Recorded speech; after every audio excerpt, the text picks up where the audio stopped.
Um irmão certa vez contou uma história assim. Um pintor estava executando o trabalho da sua vida, a sua obra-prima. E ele estava em um mezanino no seu ateliê, um andar então mais elevado. E à medida que ele ia concluindo a sua obra, o seu assistente estava ao lado. E o pintor, concluindo esse trabalho magnífico, terminou de pintar o seu quadro, levantou da banqueta de onde estava sentado e foi dando passos para trás, para contemplar mais panoramicamente a beleza da obra da sua vida, sua obra-prima. E quando esse pintor deu alguns passos para trás, o seu assistente pegou uma lata de tinta e jogou no quadro. Então o pintor parou imediatamente assustado e disse a ele: o que você fez? Você destruiu a obra-prima da minha vida. E ele disse: eu destruí a sua obra-prima para que você não fosse destruído. E quando então ele olha para trás, ele estava a um passo mais de cair do seu mezanino. A obra de Deus na vida de Jó, atuando sobre essa obra-prima chamada Jó, o maior de todos os do Oriente, um homem íntegro e reto, temente a Deus e que se desviava do mal, recebeu por 2 vezes o testemunho de Deus da sua integridade. Deus vai atuar na soberba de Jó, nessa obra-prima, despojando das suas virtudes. Podemos dizer que Deus destruiu as obras de Jó. Seus filhos foram-se embora, sua glória foi-se embora, sua dignidade e honra foram-se embora, e Jó foi para um monte de lixo. E assim Deus abateu nele o soberbo. Por qual propósito? Capítulo 42, o fechamento do livro. Mas nós então ainda não estamos nele. Nós estamos no capítulo 41, que são 34 versículos sobre o Leviatã, o segundo irmão de Jó, o crocodilo. Veja o que então Deus diz sobre esse poderoso Leviatã. Verso 1. Podes tu, o Senhor já havia perguntado pode no verso 24, pode alguém apanhá-lo? Agora, podes tu com anzol apanhar o crocodilo? Por que essas perguntas de pode de Deus a Jó? Porque ele havia dito ali nos versos 10 a 14, que já lemos, do capítulo 40, que se fosse possível para Jó, então te orne de excelência e de grandeza e abata todo soberbo. Então Jó não poderia tratar nem com o hipopótamo que havia nele e nem com o crocodilo que havia nele. Então podes tu com anzol apanhar o crocodilo? Ou lhe travar a língua com uma corda? Nosso Deus tem palavras precisas. Travar a língua com uma corda. Quem travaria a língua desse Jó? Uma língua poderosa, uma língua reta, uma língua que colocava todos os mais altos abaixo. Quem lhe pode travar a língua com uma corda? Podes meter-lhe no nariz uma vara de junco ou furar as bochechas com um gancho? Acaso ele te fará muitas súplicas? Ou te falará palavras brandas?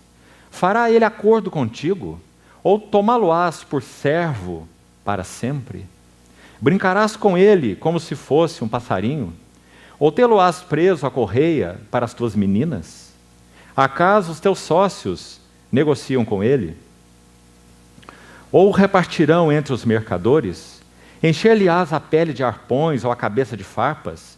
Põe a tua mão sobre ele. Lembra-te da peleja e nunca mais o intentarás.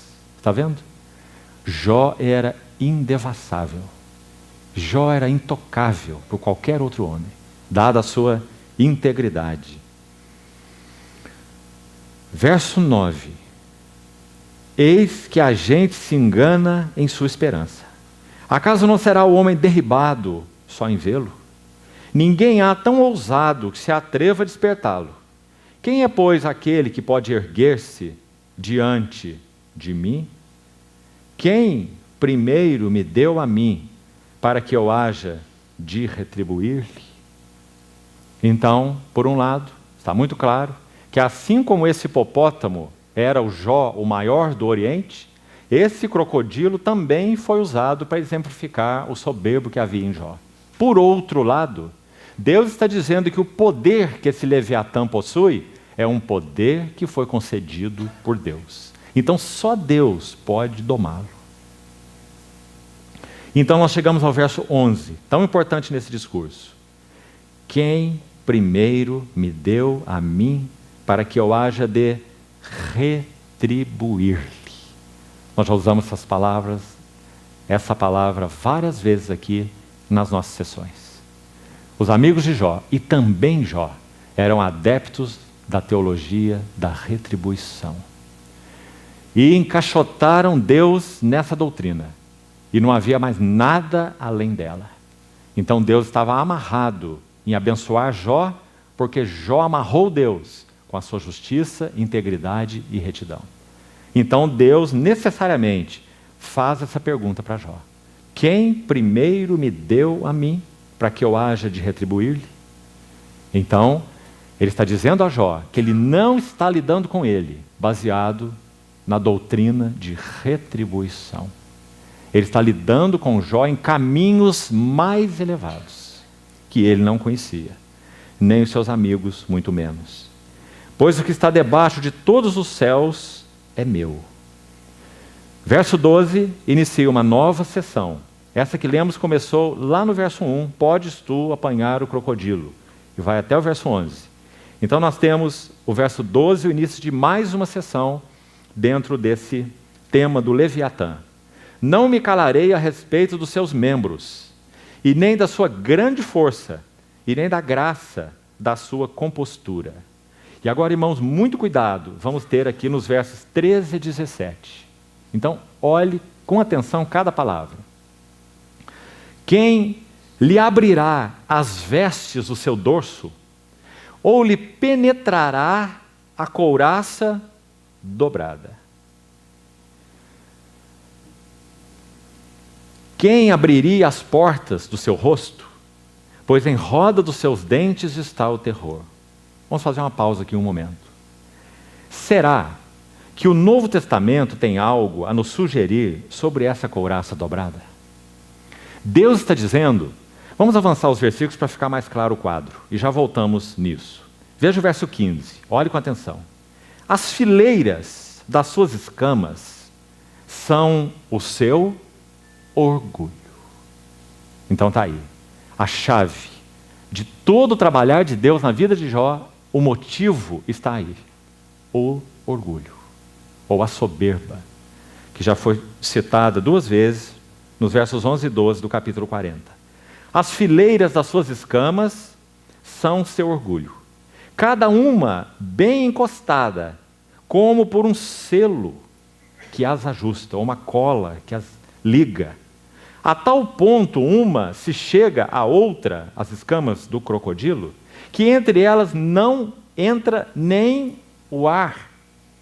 Deus, o Senhor, está dizendo que Jó era inquebrantável, Jó era impenetrável.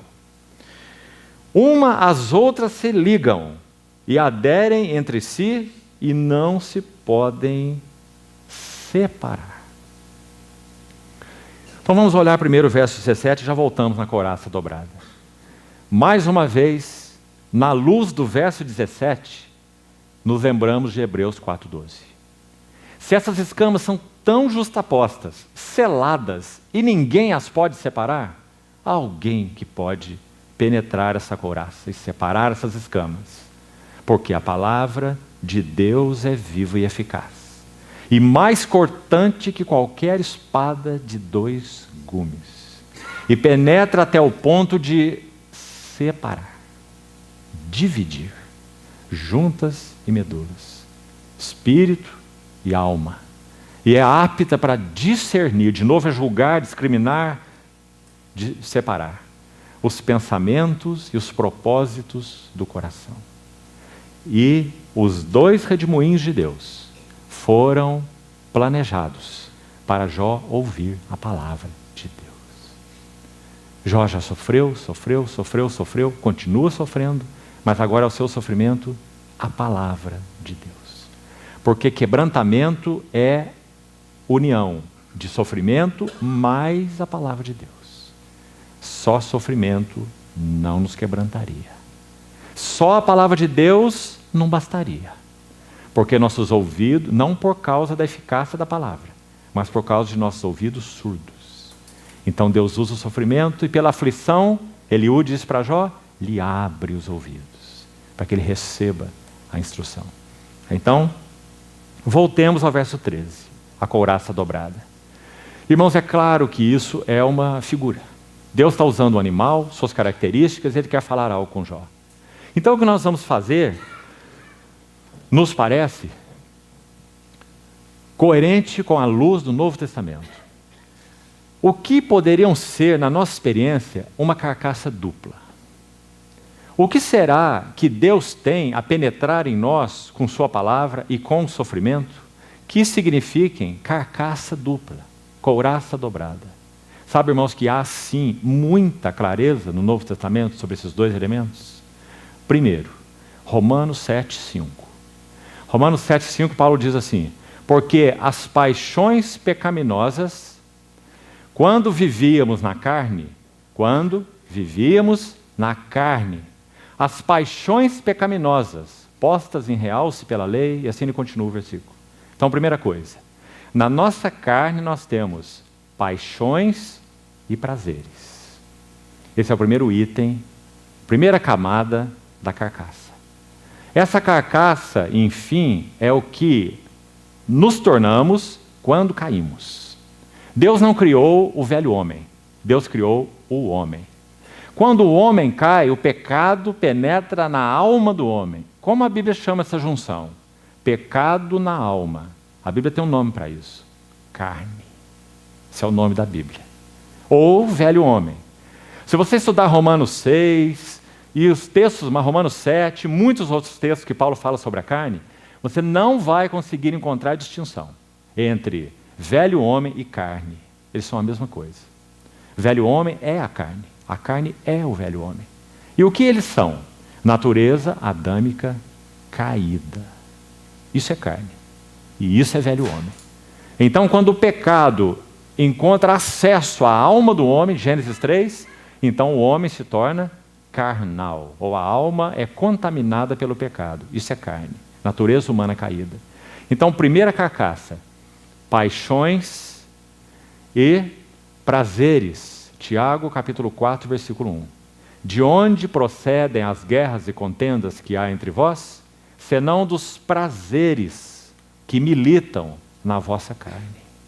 Então, o primeiro elemento dessa carcaça são paixões, segundo Romanos 7,5, e prazeres, segundo Tiago 4,1, que militam no mesmo lugar. Na mesma carne militam paixões, ou cobiças, a mesma coisa, e na mesma carne militam prazeres.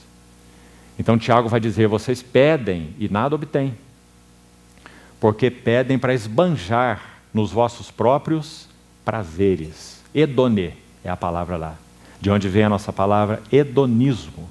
Significa culto aos prazeres. Então, na carne habitam cobiças ou paixões, Romanos 7,5, e prazeres, Tiago 4,1. Essa é a primeira camada da carcaça. Quem pode penetrar essa carcaça e nos salvar de uma vida de paixões e cobiças e nos salvar de uma vida de prazeres que militam em nossa carne? Mas também, de novo, segundo a luz do Novo Testamento, há uma segunda camada. E, irmãos, é nessa ordem. Se Deus não alcança caminho para penetrar a primeira camada, impossível atingir a segunda. A segunda é mais profunda. A segunda camada é a vida independente da alma. Essa é a segunda camada. De tal forma que nós podemos alcançar algum progresso em termos de trato de Deus sobre a camada externa. Cobiças e paixões da carne e prazeres da carne. E isso, por um lado, vai nos apresentar um risco. Nós podemos olhar para nós e achar que nós somos muito bons. Os pecados do passado passaram. Aquelas cobiças que nos dominaram não dominam mais. Aqueles prazeres que antes eram prazeres que nós não conseguimos deixá-los, agora já não têm esse efeito sobre nossas vidas. Mas nós nos esquecemos. A couraça é dobrada.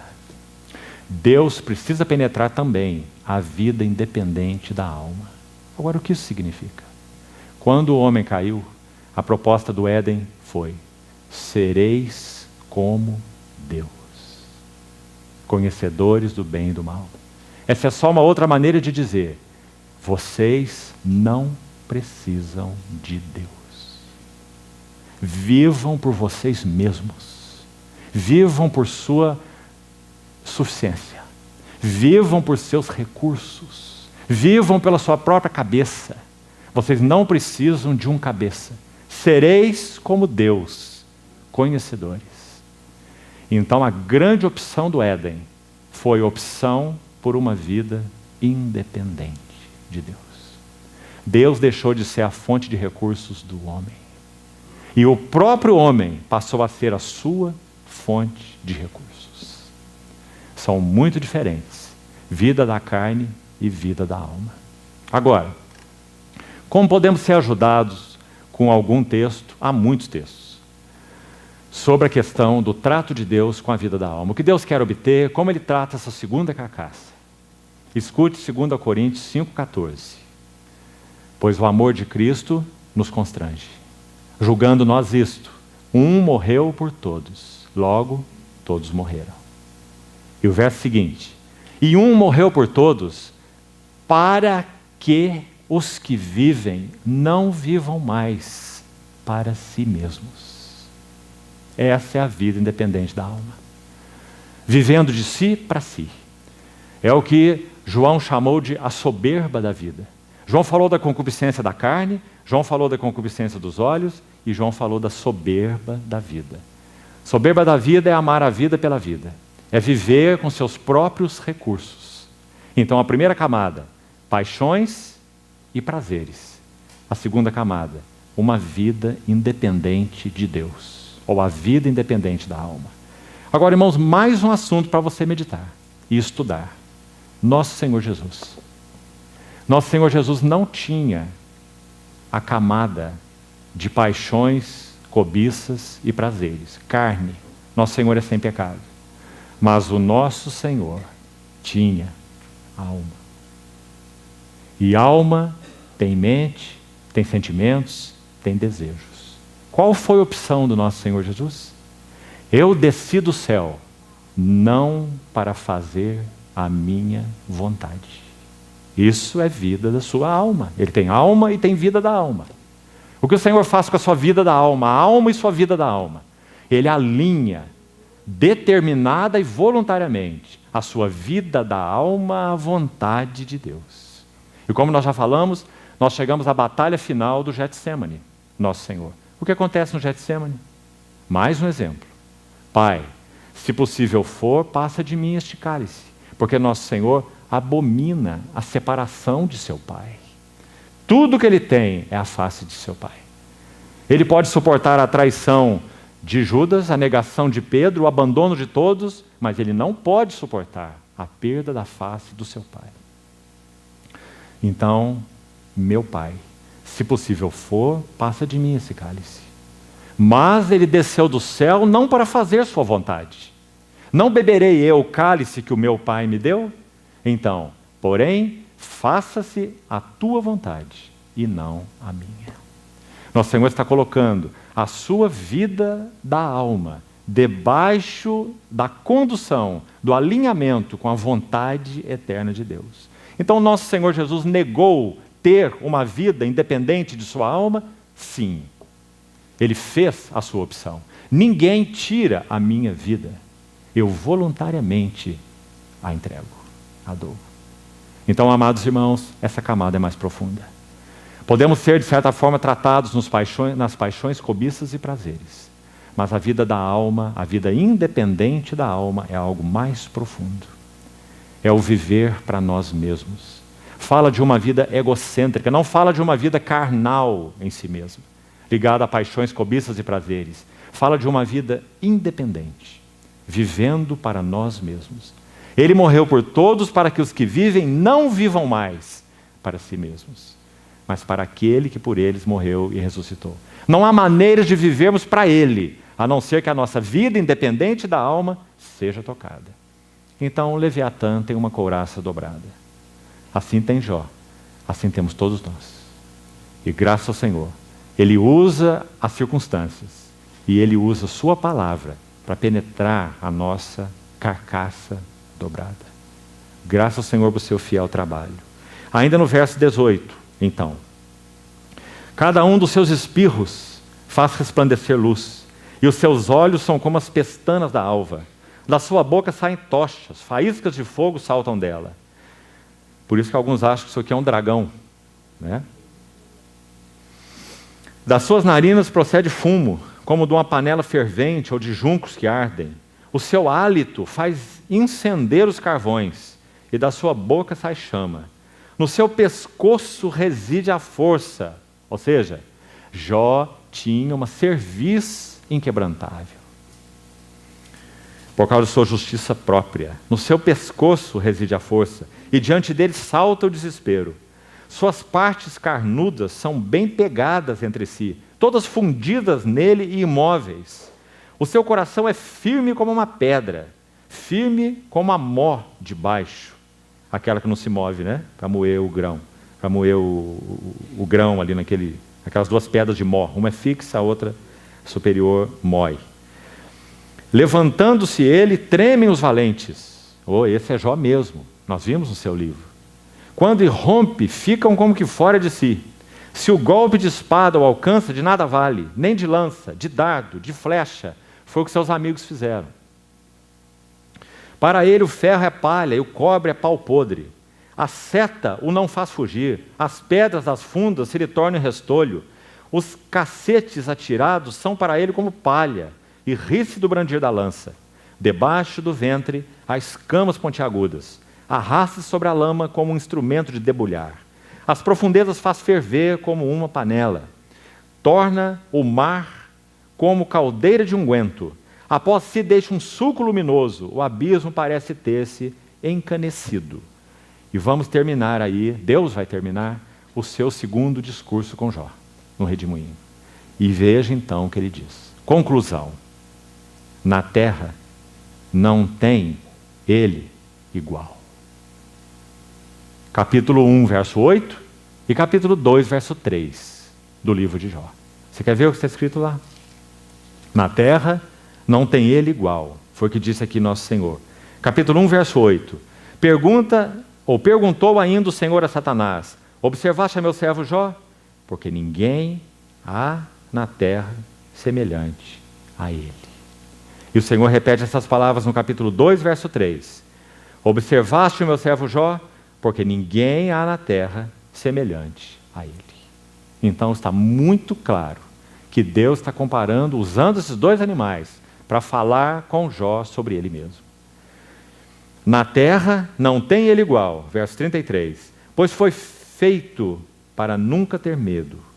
Ele olha com desprezo tudo o que é alto, é rei sobre todos os animais orgulhosos.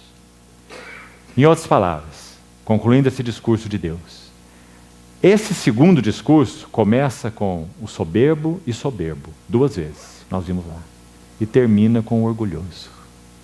Está muito claro o que Deus quis dizer para Jó, usando a figura do Leviatã, tão poderoso, carcaça dobrada, tão soberbo e tão orgulhoso. É rei sobre todos os animais orgulhosos. Vamos para o discurso de Jó. Nós tivemos 12 discursos de Jó. Tivemos 9 naquelas 3 séries. E tivemos 3 discursos de desafio. Muitas palavras. E agora nós chegamos num breve discurso de Jó no final do seu livro. Um discurso último.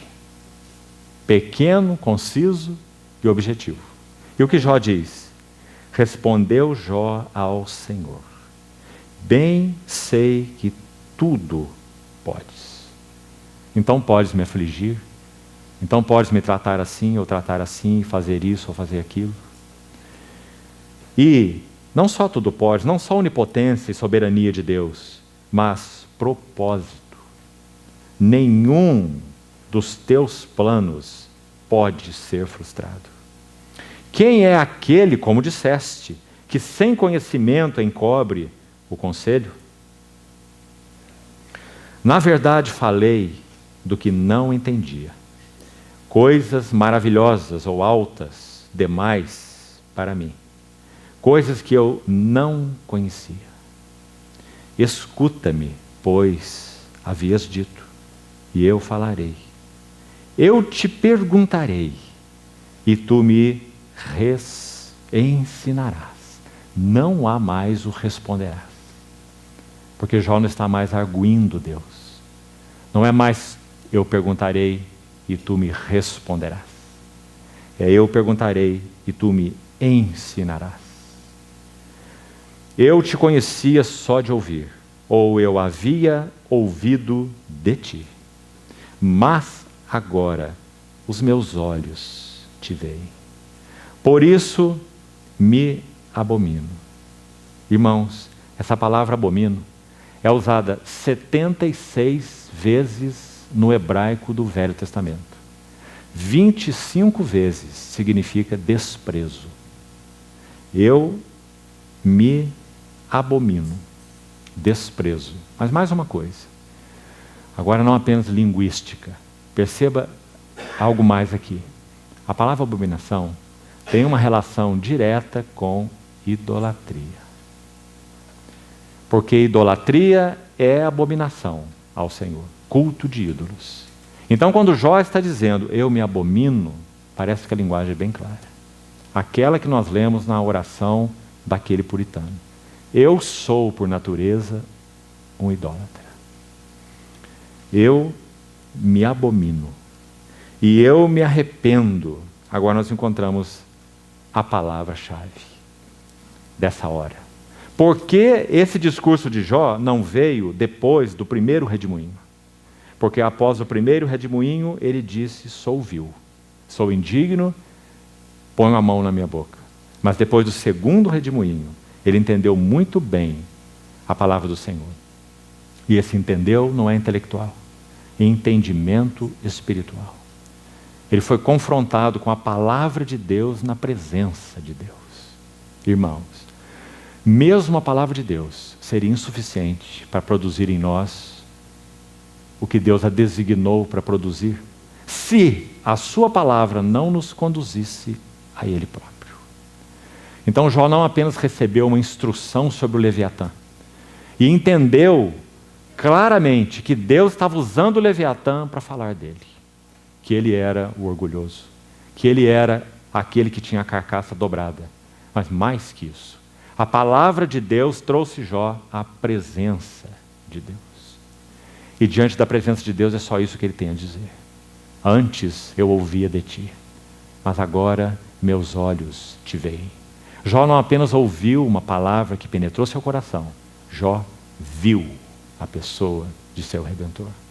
Eu sei que o meu Redentor vive, e por fim se levantará sobre a terra. Assim como nosso Senhor antecipou a expectativa de Marta, porque Ele é a ressurreição e a vida, e o mesmo ontem, hoje e para sempre, também aqui Deus antecipou a expectativa de Jó. Jó não ia vê-lo quando sua carne fosse revestida de pele, e num dia futuro, que o seu Redentor, porque o seu Redentor vive. Jó iria vê-lo ainda no monte de lixo, com seu corpo ferido, na mesma condição externa, mas agora os meus olhos viram o rei, na linguagem de Isaías. Então a palavra de Deus conduziu Jó à presença de Deus. Irmãos, nós estamos vivendo uma hora particular da história da igreja, que antecede a vinda do nosso Senhor, em que há dois perigos que têm atuado de forma gravíssima no seio da igreja. Por um lado, libertinagem, perda de limites e princípios e divisão da santidade de Deus. Sem entrar nos detalhes, esse é um grande inimigo que tem assolado a igreja do Senhor nos nossos dias. Libertinagem. Jovens sem princípios. Namoros, relacionamentos sem princípios. Libertinagem. Mas há uma contraparte. Intelectualismo. Vivemos dias em que também temos sido assolados pelo perigo do intelectualismo. Como se conhecer a Bíblia por si mesmo fosse tudo. Nós deixamos de compreender o propósito da Bíblia, o propósito da palavra de Deus, que sai de sua boca, e o propósito de sua palavra escrita, que saiu da sua boca, é conduzir-nos à presença de Deus. De tal forma que nós podemos escrutinar a palavra de Deus e não nos achegarmos à presença de Deus. Houve um teólogo dentre esses chamados liberais, viveu na mesma época. E ele era um professor erudito de teologia. E quando ele partiu, a sua esposa foi ao seu escritório e achou na sua gaveta material de estudo bíblico e revistas de pornografia. Então, ela escreveu uma nota após a sua partida. E ela deu o título a esta nota: O pastor que vocês amaram e o homem que eu conheci. Ele era um erudito bíblico, mas a palavra não o conduziu à presença do Senhor. Porque o propósito da palavra do Senhor é nos conduzir aos pés do Senhor, à presença do Senhor. Então, esses são dois perigos: libertinagem e intelectualismo. Queridos irmãos, memorizar a palavra de Deus é maravilhoso. Nosso coração é um depósito. As tuas mãos me fizeram e me deram forma, ou afeiçoaram. Salmo 119, 73. Ensina-me para que eu aprenda os teus mandamentos. Não é precioso? Habite ricamente em vós a palavra de Cristo. Se não há um depósito da palavra em nós, o Espírito Santo não tem sobre o que soprar. Então, sempre vamos enfatizar muito isso. Mas cuidado, não se engane. Não significa porque você guardou um depósito da palavra no seu coração que você já tem a experiência dela. E isso é intelectualismo. Então a palavra de Deus precisa nos conduzir à presença de Deus. E ela é instrumento para nos conduzir à sua presença. Então, aí está Jó.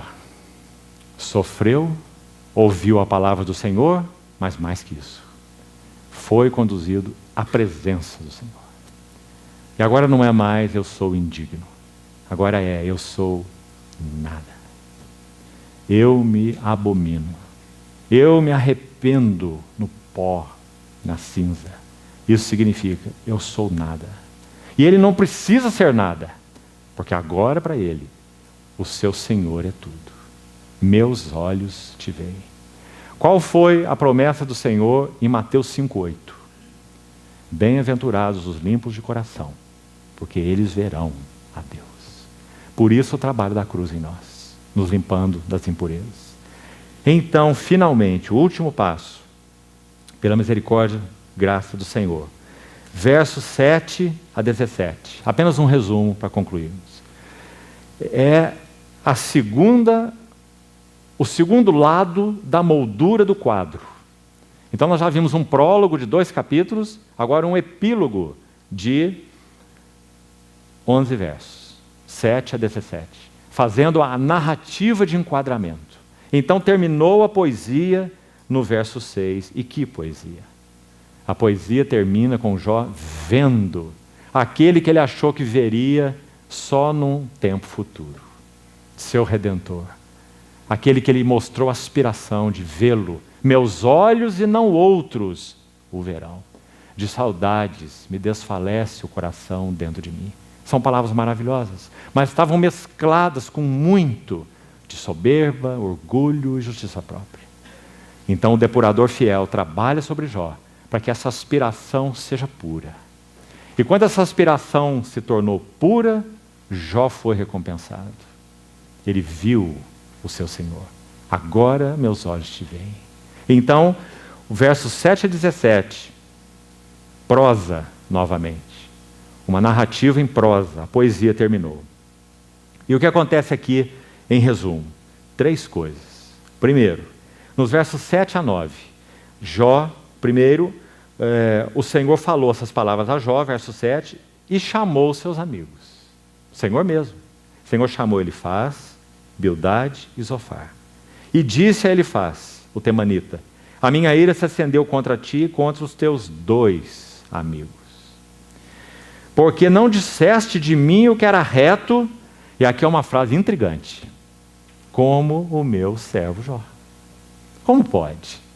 Jó chegou a acusar Deus para se justificar. O que Deus quer dizer com isso? Amados irmãos, graças ao Senhor. Quando Jó disse, versos 5 e 6, eu me abomino e me arrependo no pó e na cinza, Deus cancelou tudo o que Jó havia dito anteriormente. Então, o que foi que Jó disse que foi reto aos olhos de Deus? Versos 1 a 6. Bem sei que tudo podes, e nenhum dos teus planos pode ser frustrado. Quem é aquele, como disseste, que sem conhecimento encobre o conselho? Na verdade, eu falei do que eu não entendia, coisas maravilhosas demais para mim que eu não conhecia. Escuta-me, pois havia dito, e eu falarei, e eu perguntarei, e tu me ensinarás. Eu te conhecia só de ouvir, agora meus olhos te veem, por isso me abomino e me arrependo. Então, por causa dessas palavras de Jó, o Senhor testifica para os seus amigos. Por um lado, cancelada toda a história de Jó de acusar Deus de coisas falsas, do que Deus não é. Por outro lado, isso é o lado negativo. Deus tirou da sua vista o que Jó disse equivocadamente sobre ele, Deus. Mas esse é um lado negativo. Deus traz à luz, de novo, a justiça de Jó aos olhos dos seus amigos. E diz, vós não dissestes de mim o que era reto, como o meu servo Jó. Graças ao Senhor, o arrependimento de Jó foi o seu ponto de virada. Então, essa é a primeira coisa. Segunda, toma, pois, 7 novilhos, Deus está falando com Elifaz, e 7 carneiros, e ide ao meu servo Jó, e oferecei holocaustos por vós. O meu servo Jó orará por vós, porque dele aceitarei a intercessão. Segundo passo, não apenas o Senhor cancelou todas aquelas coisas inadequadas que Jó havia dito sobre ele, Deus, mas Deus trouxe a justiça de Jó e vindicou-a aos olhos dos seus amigos. E Jó agora pode ser um cooperador com Deus.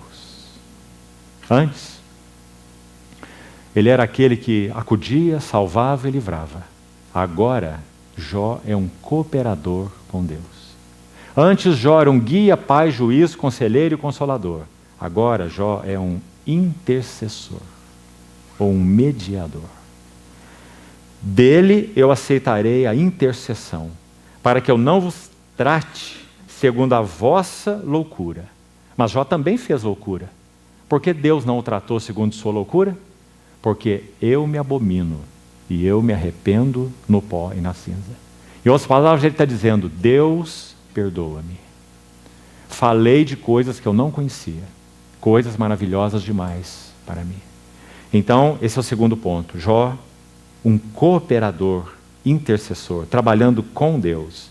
Então, no verso 9 diz que esse sacrifício foi feito, fizeram como o Senhor lhes ordenara, e o Senhor aceitou a oração de Jó.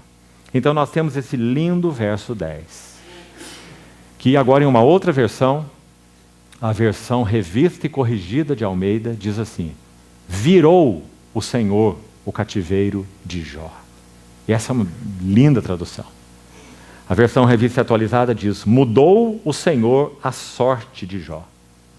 Bem pobre essa frase, porque é muito mais que mudar a sorte de alguém ou o curso de alguém. É virar um cativeiro. Qual era o cativeiro inicial de Jó? Agora não temos mais dúvidas. Jó era um idólatra e ele idolatrava a si mesmo. Então Deus virou o cativeiro de Jó, de cativo de si mesmo, da sua integridade, justiça e beleza, para cativo do Senhor. Virou o Senhor o cativeiro de Jó. Quando orava pelos seus amigos. Queridos irmãos, mais um teste. Jó está exatamente no mesmo estado exterior. Pense nisso. Porque se formos desavisados, nós lemos esse texto achando que a situação de Jó mudou. Mas aí está dizendo que mudou depois dele orar. Primeiro ele começou a orar. E quando ele orava, a sua situação mudou. Então Jó cooperou com Deus antes da sua situação mudar. Talvez quando Jó tenha começado a sua oração, o que você acha? Ele está intercedendo por Elifaz, Bildade e Zofar. Aqueles três mesmo. E ele está pedindo a Deus que não os julgue, segundo a sua loucura. Não foi isso que lemos aí? E quanto a ele? O que será passou na mente de Jó? Deus disse que eu seria o intercessor e que ele não julgaria esses meus três amigos por causa da sua loucura. E quanto a mim? E quanto à minha sorte? E quanto à minha condição? A minha condição ainda permanece a mesma. Mas então, para surpresa de Jó, quando orava pelos seus amigos, Deus virou o cativeiro de Jó. E o que aconteceu? Sua saúde é restaurada. Seus filhos são restaurados. Ele teve outros 10 filhos. O nome das suas filhas, cada uma sugere algo maravilhoso.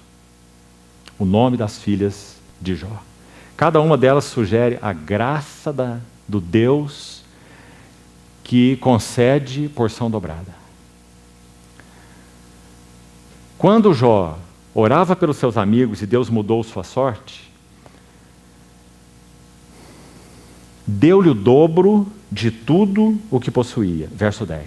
Aqui nós temos um princípio que certamente os irmãos também já ouviram falar. O princípio do direito de primogenitura.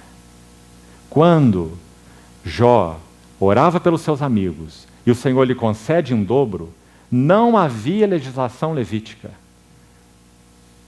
Tantos eruditos vão nos dizer que o livro de Jó é da época de Abraão. 2000 anos antes de Cristo, muito antes de Moisés. Jó recebeu a porção dobrada. Quando lemos a legislação levítica, Deuteronômio 21, você pode fazer isso em outra ocasião. Deuteronômio 21, particularmente os versos 15 a 17. Você vai ver o primogênito tendo o direito de receber, por ser filho primogênito, a porção dobrada. Então, segundo Reis, capítulo 2, nós também vamos ver Eliseu recebendo a porção dobrada do espírito de Elias. Então, porção dobrada simplesmente significa direito de primogenitura. O dobro daquilo que, naturalmente falando, era o seu direito. Uma bênção dobrada, uma unção dobrada, como foi o caso de Eliseu após Elias. Então, esse princípio da primogenitura expressa a ideia de plena filiação. Ponto final e importante que nós chegamos, queridos irmãos. Vamos terminar com ele. Filiação é uma das linhas de ouro da revelação de Deus de Gênesis a Apocalipse.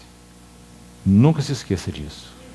Há duas linhas de ouro, podemos dizer, que correm na Bíblia, de Gênesis a Apocalipse. Duas linhas de ouro paralelas. A primeira se chama filiação e a segunda, herança. Nosso Senhor Jesus teve duas relações com Deus. Ele é o Filho de Deus e ele é o servo de Deus. Filiação e sacerdócio. Hebreus capítulo 5. Tu és meu filho, eu hoje te gerei. Hebreus 5:5. E o próximo verso, verso 6. Tu és sacerdote para sempre, segundo a ordem de Melquisedeque. Filho, sacerdote. Filiação e sacerdócio. Ele é o Filho de Deus e ele é o servo de Deus, com letras maiúsculas. E nós fomos feitos nele os filhos de Deus e os servos de Deus. Então, quando o Senhor se manifesta ressurreto, a primeira pessoa que o vê é Maria Madalena. E em João 20:17, ele dá a ela uma mensagem. Talvez, irmão, seja a mais gloriosa dos 10 aparecimentos do Senhor pós-ressurreição. Foram 10. O primeiro foi para Maria Madalena. E sabe o que ele diz a ela? Mulher, não me detenhas.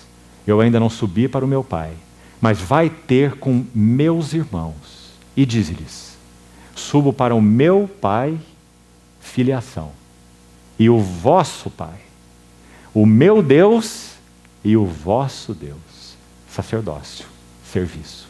Nós somos os filhos, servos. Agora, João vai dizer assim, amados, agora somos os filhos de Deus, mas ainda não se manifestou o que havemos de ser.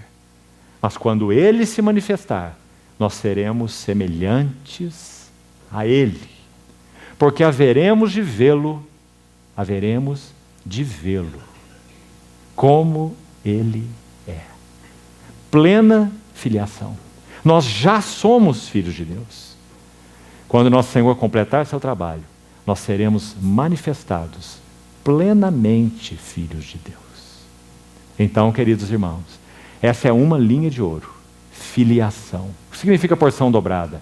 Plena filiação. Todos os filhos tinham direito à porção do seu pai, mas o primogênito, uma porção dobrada. Plena filiação. Então, filiação é a chave do livro de Jó. Não vamos entender o livro de Jó pela linha do sofrimento do justo, como se baseiam a maioria dos comentários sobre Jó. Por isso a maioria não é boa, porque fica no nível desta mensagem. O problema do sofrimento do justo. Essa é a maioria dos livros sobre Jó. Mas o tema de Jó não é o problema do sofrimento do justo, porque isso, na verdade, não é um problema. Amados, não estranheis o fogo ardente que surge no meio de vós, destinado a provar-vos. O problema não é o problema do sofrimento do justo.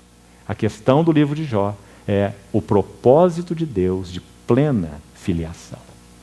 Então, que o Senhor esclareça nossos corações, que tudo o que Ele está fazendo em nossas vidas é para a plena filiação. Agora, a plena filiação que nós vamos obter apenas quando o nosso Senhor Jesus voltar? Por um lado, sim, porque nós estaremos nesse corpo até que Ele venha, corruptível e em guerra. Mas por outro lado, não. Nós fomos chamados para experimentar realidade espiritual de filhos maduros agora, antes que o Senhor venha. O anelo do coração do Senhor é uma igreja madura. Que nós possamos avançar de glória em glória, contemplando a glória do Senhor. Esse é o caminho da filiação. E é impossível que nós o atingíssemos, senão pelo caminho da cruz. Então, essa é a mensagem do livro de Jó. Que o Senhor, então, nos ajude, irmãos, e o aplique em nossa experiência. Que não sejam apenas informações para o nosso intelecto, porque elas falam daquilo que Deus tem no seu coração e o que Ele tem buscado executar nas nossas vidas como suas assembleias, seus filhos. Que o Senhor seja assim glorificado. Vamos orar.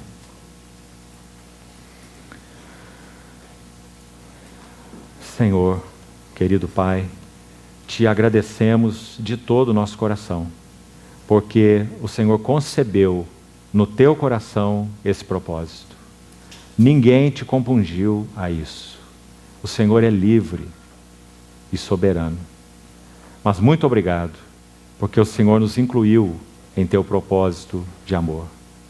Não conhecemos todo o plano Teu, mas a Ti nós conhecemos. Moldas o vaso sabiamente, e sabiamente o quebras. Teu é o entender e nosso é o confiar. Senhor, glorifica o Teu nome em nossas vidas. E livra-nos, te pedimos, de descaminhos. Mantém-nos alinhados com esse Teu propósito eterno. Forma Cristo em nós. Também queremos com nossos olhos Te ver com mais clareza, Te amar com mais ternura e Te seguir mais de perto. Assim te pedimos, em Teu nome. Amém.